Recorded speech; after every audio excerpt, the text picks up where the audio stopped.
예, 얼마 전에 저희 교회 프린트가 고장이 나서 새 것으로 교체를 했습니다. 이번에 교회 프린트를요, 새 것으로 교체한 이유는 크게 두 가지인데요. 첫 번째는 고장난 프린트를 AS 센터에 가지고 갔더니 AS 센터 직원이 고장난 부분들을 점검하고 나서 수리를 할 수는 있습니다. 그런데 수리 비용이 약 20만 원 정도가 나옵니다 라고 이야기를 했습니다. 그래서 새 것을 구입하면 얼마 정도 되냐고 하니까 약 40만 원 정도 비용이 든다라고 이야기를 했습니다. 고치는데 새 것을 사는 것의 약 절반의 비용이 든다라는 그런 이야기였습니다. 순간 판단을 해야 했습니다. 그런데 또 하나의 이유를 저한테 이야기했습니다. 이 이유가 저한테 결정적인 이유였는데요. 이번에 약 20만 원 정도의 수리 비용을 들여서 고치셔도 이 프린트는 이미 오래 쓰셨기 때문에 아마 다른 부분에서도 곧 고장이 발생할 가능성이 있습니다 라는 이야기였습니다. 수리 비용을 새 것의 절반을 들여서 고칠까 말까 고민했는데 그것을 고치고도 곧 지금 프린트의 한 부분을 지금 바꾸는 비용이 지금 절반인데 앞으로 여기저기에 계속 오래 사용하셨기 때문에 고장이 발생할 겁니다. 가만히 생각하니까 고치다가 새것 비용이 다 들어가고 오래된 프린트기를 그냥 갖고 있을 수 있겠다라는 그런 생각이 들어서요. 그래서 결정을 했습니다. 그 프린트 버리겠습니다. 새 것으로 구입을 하겠습니다 라고 해서 이번에 저희 교회 프린트를 새 것으로 교체를 했습니다. 사랑하는 성도 여러분, 저는 처음 목회자로 부름받아서요, 하나님의 말씀인 성경을 읽다가 참 곳곳에서 많은 의문을 품게 하는 그런 말씀들이 있었습니다. 그래서 여러 방면으로 제가 품은 그런 의문들을 풀기 위해서 노력을 했습니다. 어떨 때는 신학할 때 교수 목사님에게도 여쭈어보기도 했고, 또 제가 가지고 있는 어떤 주석, 요즘이야 컴퓨터가 있으니까 훨씬 쉬웠지만 제가 신학할 때는 그런 어떤 인터넷 검색이 원활한 그런 시대가 아니었습니다. 그래서 주로 묻고 책에서 찾아야 했는데, 그런데 속 시원하게 제가 가진 의문에 대해서 답을 해주는 그런 목사님도 책도 없었습니다. 저는 다시 한번 우리 성도님들에게 말씀드립니다. 신앙생활 하시다가 많은 의문을 품기를 이 시간 축복합니다. 우리나라 교회가 잘못된 것 중에 하나가 의문을 품으면 자꾸만 그걸 의심한다라고 생각합니다. 여러분, 의문과 의심은 다릅니다. 왜 이러셨을까? 그 이유는 무엇일까라는 그런 의문을 많이 품을 수 있기를 이 시간 축복합니다. 요즘은 워낙 인터넷이 발달해서 많은 곳에서 찾을 수 있을 겁니다. 그래도 혹시나 싶으시면 저한테 가져오시면 저 역시 모를 가능성이 큽니다. 하지만 제가 여러분들보다 많은 어떤 그런 자료나 아니면 제가 혹시 알 수도 있으니 저한테 가지고 오시면 제가 왜 의심합니까? 왜 이런 걸 물어봅니까? 라고 절대 하지 아니할 겁니다. 여러분들과 함께 고민하고 또 그 부분들을 풀어갈 겁니다. 여러분, 신앙생활의 성장은 결국 의문에서부터 시작이 됩니다. 그런데 우리나라는 언젠가부터 의문을 자꾸만 의심이라고 자꾸만 해서 왜 의심하니? 그냥 믿어라고 이야기를 합니다. 제가 예전 신학교 때 뭔가 의문이 나서 교수 목사님께 물었습니다. 그런데 옆에 동기 신학생들이 키득키득키득키득 막 웃었습니다. 질문을 해도 좀 수준 있는 질문을 하지 뭐 그런 질문을 하나, 이런 모습들이었습니다. 그런데 정작 교수 목사님도 저한테 속 시원하게 이야기 안 해줬어요. 그리고 수업이 마치고 나서 제가 즉시 일어나서 키득키득 웃었던 동기 전도사들이죠. 신학생들에게 물어봤습니다. 난 몰라서 물었다. 너 아까 비웃듯이 나한테 웃던데 대답해다오. 너는 아니? 라고요. 제가 신학교 때 쓰는 서술이 참 홀했습니다. 건들면 그냥 막 싸움이라도 할 듯이 어떻게 하든지 퇴학을 당하고 싶어서요. 그래서 신학을 하려고 했는데 신학교에서 나를 퇴학시켜서 학교를 목회자가 못됐다라고 하는 그런 명분을 가지려고요. 제가 참 1, 2학년 때는 서슬이 펄해서 누가 나한테 질문을 잘 못할 정도로 대화를 잘 이렇게 하지 못할 정도로요. 그런 상황이었는데 제가 눈을 크게 뜨고 넌 아나? 난 몰라서 물었다. 대답해봐라 라고 하니까 막 다들 기가 죽어가지고요. 그런데 나중에 산산 구슬러서 이야기해도 지들도 몰라요. 지들도 모르는데요. 전에도 말씀드렸잖아요. 믿음, 소망, 사랑 그 중에 제일은 사랑이라. 왜 믿음이 아니고 사랑입니까? 라고 물어봤어요. 키득키득 웃어요. 그건 나중에 물어봤죠. 난 정말 모르겠다. 갈라디아서나 로마서에 오직 의인은 믿음으로 살리라 믿음으로 살리라 했는데 여기는 믿음이 아니고 왜 사랑이냐. 많은 목사님과 대화를 했는데 다 뭐 얼렁뚱땅 하나님은 사랑이시니 그거 말고요. 정말 이게 왜 믿음, 소망, 사랑 그 중에 믿음이 뭐 믿음이라 해야 되는 거 아닙니까? 왜 믿음, 소망, 사랑 그 중에 제일은 사랑이라고 합니까? 믿음이 제일이라고 해야 되는 것 아닙니까? 정말 오래 걸렸어요. 이거 해결하는데요. 그런데 이 질문을 던지니까 막 키득키득 웃어서 난 정말 몰라서 물어봤는데 한번 대답해달라면 결코 지들도 모르더라고요.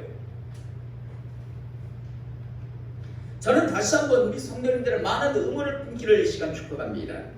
대신 그 의문을 억지로 풀려고 하지 마세요. 얼렁뚱땅 넘어가려고 하지 마세요. 많은 사람들의 신앙이 병들고 성장하지 않는 건 대충 얼렁뚱땅 넘어가요. 하나님의 은혜니 하나님의 사랑이니 이러면서 얼렁뚱땅하고 그냥 넘어가 버립니다. 저는 여러분들이 의문을 품고 그 의문을 가지고 하나님 앞에 기도하시기를 이 시간 축복합니다. 기도하면 하나님의 때에 하나님의 방법으로요 분명하게 그리고 아주 명쾌하게 대답해 주신다는 사실을 잊지 않기를 이 시간 축복합니다. 제가 신학을 하면서 가졌던 많은 의문들 여러분들에게는 이미 다 설교를 했습니다. 왜 가인의 제사는 받고 아벨의 제사는 받고 가인의 제사는 받지 아니하였는가?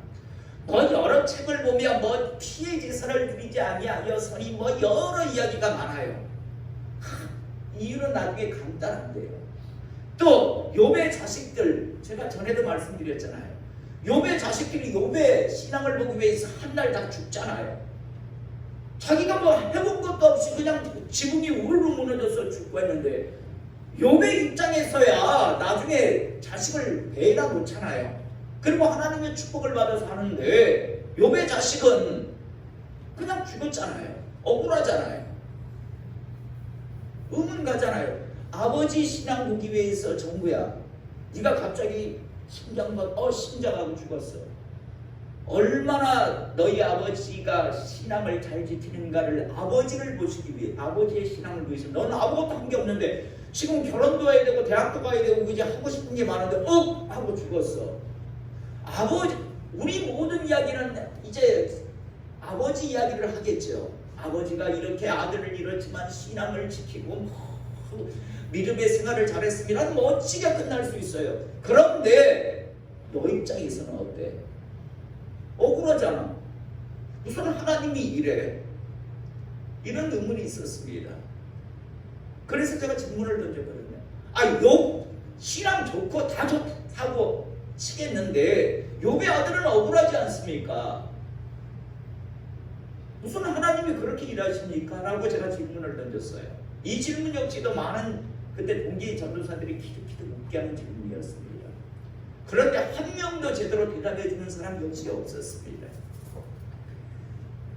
또 물과 성령으로 거듭나야 된다. 이게 도대체 무슨 말인지 잘 이해를 못했습니다. 그 외에도 부자는 하나님 나라에 들어가는 게 약대가 바늘띠 들어가는 것보다 힘들다라는 그런 말씀. 더 나아가 기름 벤발을 악한 청지기 비유해요. 기름 벤발을 빌려간 사람에게 가짜 증서를 써주는데 지혜롭게 행했다라고 칭찬하는 그런 말씀들. 뭐 사기치란 말이야? 이게 무슨 말이야? 지금에야 다 해결된 말씀이지만 그 말씀을 볼 때는요. 그리고 제가 정말 그런 설교도 들었고요. 여러분 부자 되지 마십시오. 하나님 나라 못 갑니다. 가난하게 사십시오라고 하는 설교도 난 들어봤어요. 정말 많은 의문들을 가졌는데 그런데 의문을 아직까지도 가진 의문들은 있습니다. 그러나 웬만한 의문들은 하나님 안에서 기도하고 다 어느 순간 하나님의 방법으로 다 이 말씀이었구나. 주님이 이 뜻으로 하셨구나라는 것으로 아주 정말 명쾌하게 얘기를 받으며 지금까지 달려왔습니다. 저는 우리 성도님들도 많은 의문 갖기를 이 시간 축복합니다. 그래야 성장을 합니다. 그리고 또 그 말씀을 깨닫는 기쁨 또한 누릴 수 있습니다. 그냥 무조건 믿어, 믿고 와, 따라가. 이런 신앙생활은요 결국은 한계가 있습니다. 많은 의문 갖고 고민하시고 또 연구하시고 또 묻기도 하면서 그렇게 성장해가는 우리 모든 성도님들이 되시기를 이 시간 축복합니다. 오늘 전하고자 하는 말씀 역시요 제가 오래전에 품었던 의문 중에 하나였던 그런 말씀인데요. 예수님께서 이 땅에 메시아 그리스도 오셨을 때 많은 그런 제자들을 부르셨습니다. 일꾼을 세우셨습니다. 그런데 여러분 주님께서 제자를 부르시고 일꾼을 세우실 때 그 기준은 무엇이었을까요? 무슨 기준을 가지고요 주님께서 부르셨을까요? 여러분 주님 주변에는 허다한 무리가 어마어마하게 많았었습니다. 그런데 무슨 기준으로 오늘 우리가 읽은 본문 말씀은 특별히 12명의 사도를 세우는 장면인데 도대체 무슨 기준을 가지고 주님은 이렇게 제자를 부르시고 또 사도들을 세우셨을까라는 그런 의문이었습니다. 자세히 곰곰이 들여다보면요 12 제자들의 몇몇 한 명 한 명을 보면 뭐 그다지 탁월한 것도 특별한 것도 없었던 것을 우리는 보게 됩니다.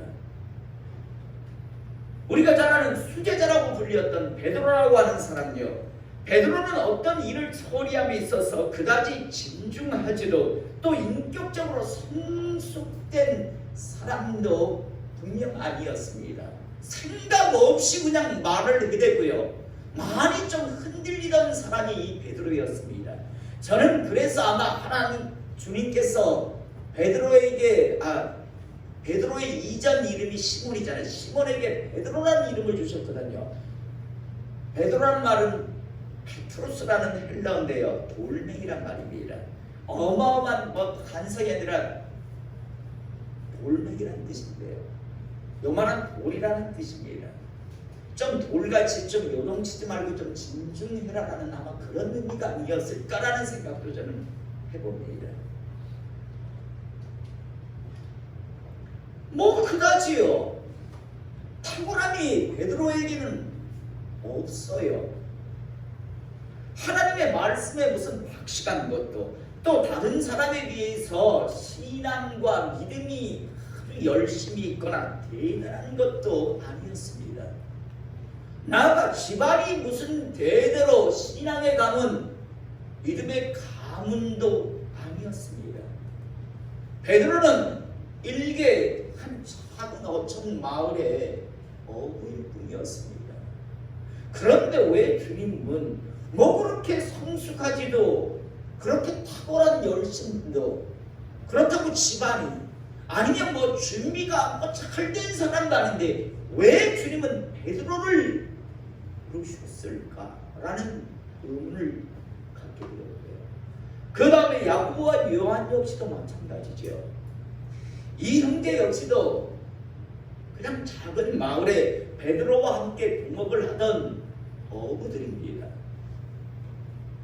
거기다가 아마 뱃사람이라서 가지고 있는 그런 기질이 있었던 것 같습니다. 아주 극단적이고 과격한 성격을 가지고 있었습니다. 오죽했으면 주님께서 시몬에게는 너 앞으로 이름 별명에 가깝습니다. 베드로라고 하자. 그리고 이 두 형제에게는 우레의 아들이라고 하는 별명을 지어줍니다. 우레의 아들이 뭡니까? 천둥벼락치는 성질을 가진 자라는 뜻입니다. 여러분 좋게 말해서 우레의 아들이지 좀 속되게 표현하면 성질이 지랄 같은 사람들이었습니다.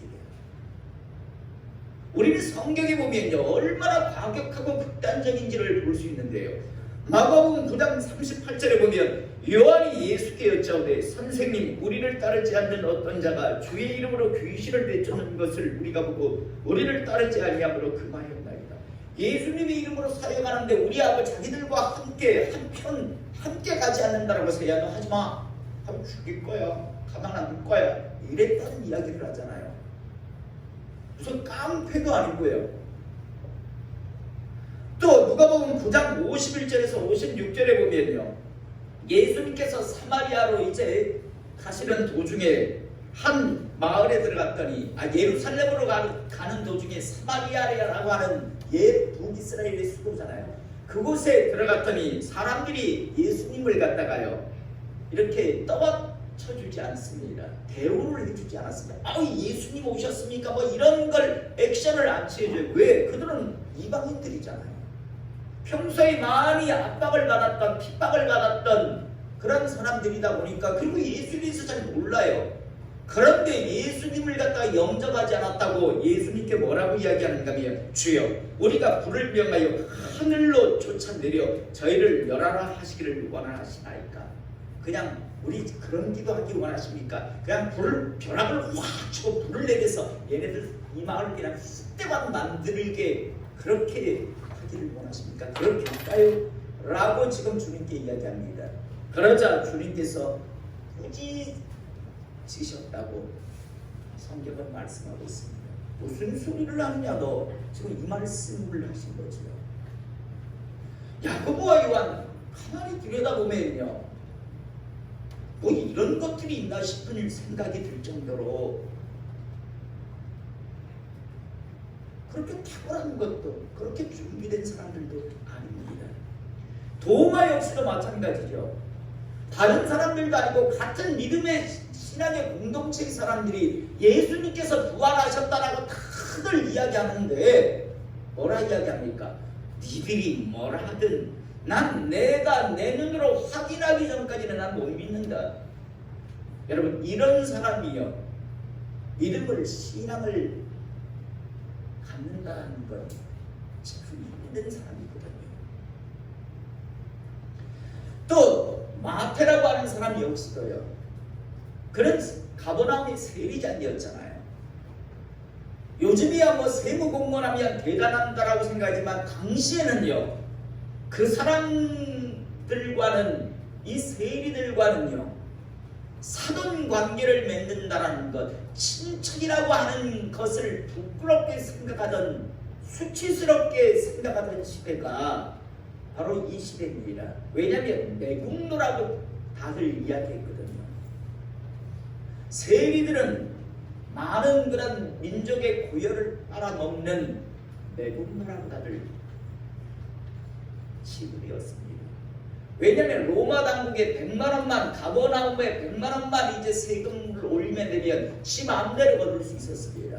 500만 원, 1000만 원 걷어도 누구도 말 안 했습니다. 그러니까 1000만 원 걷어가지고 로마 당국에 100만 원 올리고 지가 900만 원 해도 되는 거였습니다.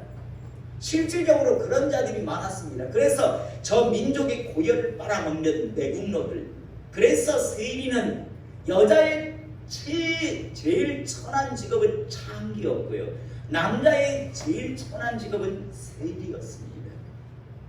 그런데 주님은요, 손가락질 받는 이 세리 마태를 부르시는 것을 우리가 보게 됩니다. 그리고 이 집에 들어가는 것 때문에 또 한 번 난리가 났지 않습니까? 왜 죄인의 집에 들어가서 죄인들과 저렇게 함께 하느냐? 저 인간 같지 않은 저 매국노 같은 놈들과 왜 너희 예수는 함께 하느냐라는 소리를 듣잖아요. 더 나아가 사울, 나중에 우리가 바울이라고 부르는 사람이요, 이 사람은 초대교회 그리스도인들 입장에서 이가 갈리는 치가 떨리는 사람 중에 한 사람이었습니다. 이 사울은 예수를 메시아 그리스도로 인정하지 않았습니다. 예수 믿는 자들을 누가 시키지 않아도 자진해서 자원해서 붙잡으러 다니던 자, 핍박하던 자가 이 사울이었습니다. 여러분, 의문이 생기지 않습니까? 도대체 기준이 무엇이었을까? 아니 뭐 대단한 사람들이 아니에요. 준비된 사람도 아니고 성숙된 사람도 아니고 성질을 지랄 갖고 뭐 판단을 할 때는 그냥 함부로 툭툭툭 지나가고 예수 믿는 자들을 자원해서 잡아 죽이러 다니던 사람, 세상 사람들이 볼 때, 당시 유대인들이 볼 때 내국노인, 세리 출신들, 이런 사람들을요, 주님께서는 제자를 삼으십니다. 특별히 오늘 우리가 읽은 본문 말씀 보면 12사도라는 직을 제출을 주시는 것을 우리가 보게 됩니다. 여러분, 기준이 무엇일까라는 것에 대해서 한 번 정도 의문이 생기지 않습니까? 저는 그런 생각을 했습니다. 아니 이런 사람, 베드로, 도마, 야고보, 요한, 사울, 이런 자들을 부르실 거라면 차라리 안나스, 가야바, 본디오, 빌라도, 헤롯 가문의 사람들을 부르시는 게 훨씬 낫지 않았을까? 이들을 불렀다면 훨씬 더 당시 영향력을 끼칠 수 있는 사람들이었을 텐데, 그들에게 보여주었던 그 많은 역사를, 훈련을 이들에게 시키셨다면 이들도 얼마든지 변화될 수 있었지 않았을까 라는 그런 생각을 저는 했었습니다. 혹시 이런 생각을 하시는 분이 있을지 모르겠습니다. 그들은 너무 악하지 않았습니까? 사울은 악하지 않았나요? 쫓아다니면서 지가 스스로 자원해서 다메섹에도 예수 믿는 것들 잡아오겠다라고 공문을 요청한 자가 사울인데, 누구 못지않게 사울은 악했습니다. 아주 독했습니다. 이방인들 아닙니까? 아니 그러면 고넬료는 이방인이 아닌가요? 고넬료 이방인이었어요. 그런데 부르셨어요. 쓰셨어요. 도대체 무슨 기준으로 주님은 제자들을 부르시고 특별히 12사도를 세우셨을까라는 의문을 저는 한참 가졌습니다. 그리고 제가 품었고 제가 해결한 답은 바로 가능성, 기대, 희망이었습니다. 비록 현재의 모습은 부족한 부분이 많고 연약한 부분이 많을지라도 부르셔서 가르치시고 훈련을 시키시고 나면 충분히 하나님의 일꾼으로 다시 태어날 수 있을 것이다라는 가능성을 보시고 주님께서는 이들을 부르셨고 세우셨다는 겁니다. 제가 이번에 프린트를 교체한 이유 중에 가장 큰 이유는 여러분들에게 이미 말씀드린 것 같이 얼마든지 약 20만 원을 들여서 고칠 수 있었습니다. 문제는 이 이후에 또 다른 부분이 고장이 날 거라고 하는, 이내 고장이 날 거라는 그 이유 때문에요. 그렇다면 안 쓰겠다, 교체하겠다, 새 것으로 바꾸겠다라는 결정을 한 것과 마찬가지로요.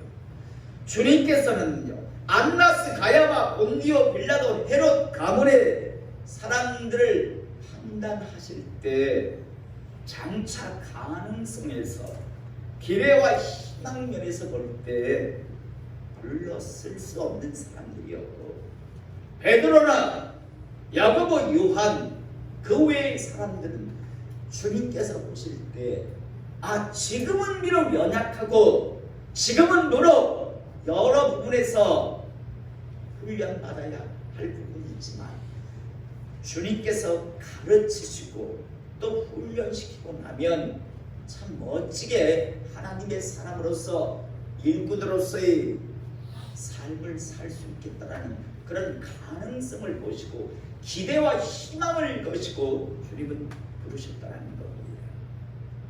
여러분, 세상 사람들이 하는 말 중에 이런 말이 있습니다. 사람은 고쳐 쓰는 것이 아니다 라는 말이에요. 여러분, 이 말은 사람은 웬만해서는 잘 변하지 않는다라고 하는 그런 긍정적인 의미보다는 부정적인 의미를 가진 말입니다. 주님 보시기에 이들이 훨씬 더 어쩌면 더 나을 것 같고 더 괜찮을 것 같고 더 영향력을 끼칠 것 같은 사람이지만 주님이 보실 때는 가능성 부분에서, 희망, 기대 부분에서 낙제점이었고요. 이들은 현재는 비록 부족하고 나약하지만 그러나 하나님께서 가르치시고 훈련시키고 나면 얼마든지 하나님의 일꾼이 될 것이다라고 하는 그런 기대, 가능성에서 불러주셨다는 겁니다. 돌이켜보면 성경의 많은 하나님의 사람들이 보면 가능성, 그 기대, 희망 때문에 부름을 받는 것을 보게 됩니다. 이스라엘 민족 역시도 가능성, 희망, 기대에 의해서 부름받았고 사울 왕도 마찬가지고 그 외 모든 하나님의 일꾼들은 다 가능성, 기대, 희망으로 부르심을 받습니다. 그런데 여러분, 이 가능성, 기대, 희망에 부응하는 사람들이 있습니다. 정말 멋진 하나님의 사람으로 성장되어서 정말 하나님을 기쁘게 하는 하나님의 일꾼들이 있는가 하면 그 하나님의 가능성, 기대, 희망을 완전히 허물어버리는 그런 사람들도 수없이 많았다는 것을 우리는 보게 됩니다. 저는 오늘 시간 이곳에서 예배드리는 우리 성도님들이 다시 한번 분명히 알기를 원합니다. 우리는 지금 자격이 갖추어져서 하나님의 사랑으로 부름받은 사람이 아니다라고 하는 사실을 잊지 않기를 원합니다. 우리 모두는 지금 자격 때문에 이 자리에 있는 것이 아니라 하나님께서 우리를 보시는 가능성, 기대, 희망 때문에 이곳에 지금 나와 있음을 믿으시기 바랍니다. 그리고 하나님은 희망과 기대를 걸고 계십니다. 잘 훈련되고 잘 하나님으로부터 배움을 통해서요, 이제 멋진 하나님의 일꾼, 멋진 믿음의 가문, 멋진 믿음의 가정이 되기를 원하시고 기대하신다는 사실을 잊지 않기를 원합니다. 다시 말해서 하나님은 우리를 자격으로 부르는 게 아니라 가능성, 기대, 희망을 품고 부르셨습니다. 그리고 우리는 지금 그 과정을 걸어가고 있습니다.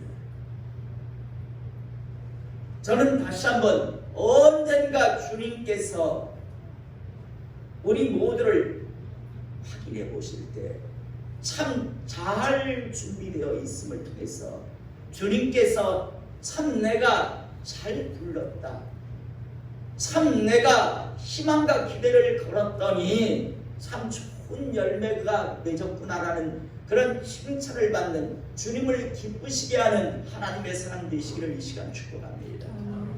단 한 사람도 주님의 그 가능성, 기대, 희망을 완전히 허물어버리는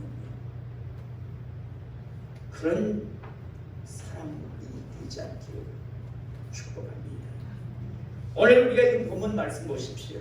12절에 이때 예수께서 기도하시러 산으로 가서 밤이 새도록 하나님께 기도하시고, 밤이 새도록 하나님께서 기도하셨습니다. 그리고 날이 밝음에 그 제자를 부르사, 많은 제자들이 있었습니다. 그 제자들을 부르사 그 중에서 12를 택하여 사도라 칭하셨습니다. 여러분, 이 사도라는 직을 받는다는 건 어마어마한 축복이었습니다. 수많은 사람 중에서 주님께서 밤새도록 기도하시고, 그리고 내려오셔서 그 중에서 12명을 세우셨습니다. 오늘 이제 이후에 나오는 이 이름들은요, 주님께서 자격이 있어서 세우시는 것이 아니라 가능성, 기대, 희망을 품고 이제 세우시는 그런 사람들의 명단들입니다. 14절에 보면 곧 베드로라고 이름을 주신 시몬과 그의 동생 안드레와 야고보와 요한과 빌립과 바돌로메와 마테와 도마와 알피오의 아들 야고보와 셀롯이라는 시몬과 야고보의 아들 유다와 예수를 파는 자들 가론 유다라. 기도하시고 가능성, 기대, 희망을 품으시고 많은 사람 중에서 12명을 특별히 사도라고 하는 직을 주시며 희망, 가능성, 기대를 품으셨습니다. 그런데 여러분, 이 12명 중에 11명은요 하나님께서, 주님께서 그 가능성, 기대, 희망을 품고 세우셨는데 그 가능성, 기대, 희망에 부응하는 인물들이 됩니다. 멋진, 비록 연약하고 부족했지만 훈련되어 갔고, 그래서 결국에는 멋진 하나님의 일꾼, 하나님의 사람으로 성장되고 그 사명을 다하는 것을 우리는 잘 알고 있습니다. 그러나 한 사람, 가룟 유다는요, 결국 주님께서 그토록 기도하시고 가능성, 기대, 희망을 품고 세우셨지만 결국 그 주님의 가능성, 기대, 희망을 완전히 박살내는 어리석은 자가 되는 것을 우리는 잘 알고 있습니다. 사랑하는 성도 여러분, 우리 모두도 지금 동일하게 이곳에 지금 주님의 가능성, 기대, 희망 아래서 부름받았다는 사실을 다시 한번 잊지 않기를 원합니다. 선택하십시오. 제2, 제3의 가룟 유다가 되시겠습니까? 주님께서 가능성, 기대, 희망을 품고 이곳에 있게 하셨지만 결국에는 그 가능성을 완전히 허물어버리는, 기대, 희망을 깨뜨리는 그런 지옥 백성이 되시겠습니까? 결국에는 모든 직분도 빼앗기고 마지막에 비참한 종말을 맞이하는 그런 인생이 되시겠습니까? 아니면 잘 훈련되어서 각자 하나님께서 주시는 그 사명을 이 땅에서 멋지게 감당하다 이 땅에서 이제 사명 마치고 영원한 하나님의 나라를 향해서 이제 주님 앞에 사는 그날이 두려움과 공포가 아니라 기대와 설렘으로 준비하는 그런 사람이 되시겠습니까? 운명도 아니고 팔자도 아니고 주님의 전적인 선택도 아닙니다. 이건 오직 여러분들의 선택이실 겁니다. 저는 목사를 부름받았습니다. 저는 저 나름대로 주님의 그 가능성, 길의 희망에 부응하기 위해서 묵묵히 달려가려고 합니다. 몸부림치고 하겠습니다. 여러분들은 여러분이 선택하십시오. 중도의 가룟 유다와 같이 주님의 그 희망, 기대, 가능성을 완전히 깨뜨리시는 인생이 되시는 것도 여러분의 선택이 될 것이고, 그걸 붙들고 멋지게 완주하는 것도 여러분의 선택이 될 것입니다. 분명히 말씀드립니다. 팔자가 아닙니다. 하나님의 선택도 아닙니다. 가룟 유다는 태어나면서부터요 예수를 팔자로 선택받은 사람이 아닙니다. 그의 선택이었습니다. 오늘 이 시간 다시 한번 오늘 이 얘기를 통해서요 이곳에 있다라는 건 주님의 은혜이고 주님의 기대가 있고 가능성을 보시고 이곳에 있게 하셨다는 사실을 잊지 않기를 원합니다. 그리고 이제 선택하시며 달려가시되 저는 할 수만 있다면 될 수만 있다면 오늘 시간 이곳에 있는 우리 모두가 언젠가 영혼의 때를 맞이했을 때 모두가 천국에서 함께 만나볼 수 있는 그런 관계가 될 수 있기를 그런 얼굴이 되기를 이 시간 축복합니다. 기도하겠습니다.